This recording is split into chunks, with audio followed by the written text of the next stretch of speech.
Le mot de la fin nous emmène retrouver quelqu'un que vous connaissez tous, absolument tous, puisque c'est lui qui écrit et qui dessine la chose la plus lue en prison. Berthe Ewan, dans un instant, si je trouve mon téléphone. Ah, bonjour Berthe.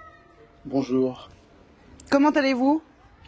Ça va très bien, merci beaucoup à vous de m'inviter. Non, bah, vous êtes incontournable, vous êtes celui que tous les prisonniers lisent, c'est vous.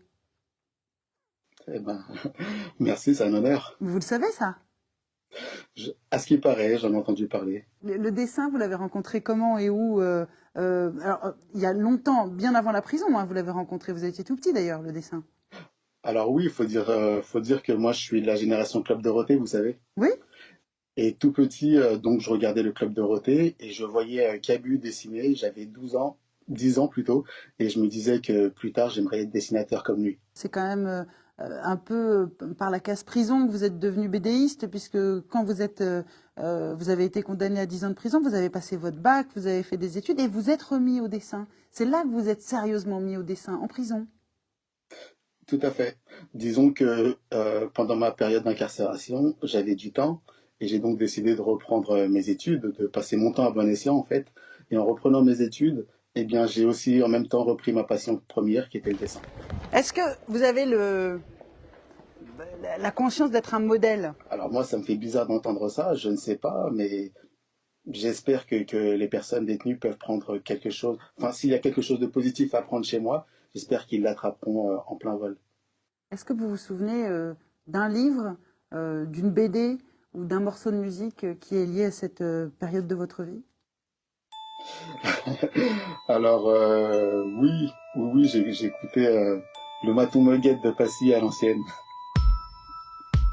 Le trouble est dans ma tête et le maton mon corps est enfermé, seule mon âme peut voguer. Barreaux portes bloquées, ma vie est bloquée. Un œil dans l'œillet, j'entends le bruit des clés. Les jours se... Et alors, qu'est-ce que vous dessinez en ce moment? Alors en ce moment, je suis en train d'écrire des pages de BD sur mon confinement, avec humour et dérision bien sûr. Vous nous montrez?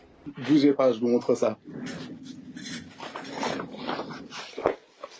Alors aujourd'hui, j'ai raconté une histoire en 3 pages, en 3 cases Oh, le vilain virus. sur les virus. Vous le faites très souriant, dites donc. Il a des dents pointues, il a pas l'air sympa, remarque. Alors oui, parce que en fait, effectivement, ce virus, c'est quelque chose de terrible qui fait des morts, etc. Et moi, j'essaie quand je raconte des histoires, de casser un peu l'ambiance, en fait, avec de l'humour et avec de la dérision, d'adoucir un petit peu les propos. Alors là, c'est juste un premier jet, hein, évidemment. Mais en tout cas, voilà, je m'inspire de ce que je vis au jour le jour. Et en ce moment, comme on est en confinement, j'ai envie d'expliquer un petit peu ce que, pour les générations futures, pour ceux qui liront ça un jour, qui se diront, attends, mais c'est vrai que le monde a été bloqué à un moment donné. Parce que ça, on l'oublie, en fait. Qu'est-ce qu'on vous souhaite pour cette fin de confinement, Berthe Ewan?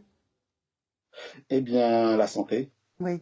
La santé, et puis j'espère que toutes les personnes qui nous écoutent et qui nous voient euh, passeront cette crise avec succès. Et puis force à toutes les personnes qui ont des proches, qui subissent en fait le mauvais sort, à savoir qui vivent ces mauvais moments avec le virus. Merci beaucoup, Berthe Ewan. Merci infiniment. Merci.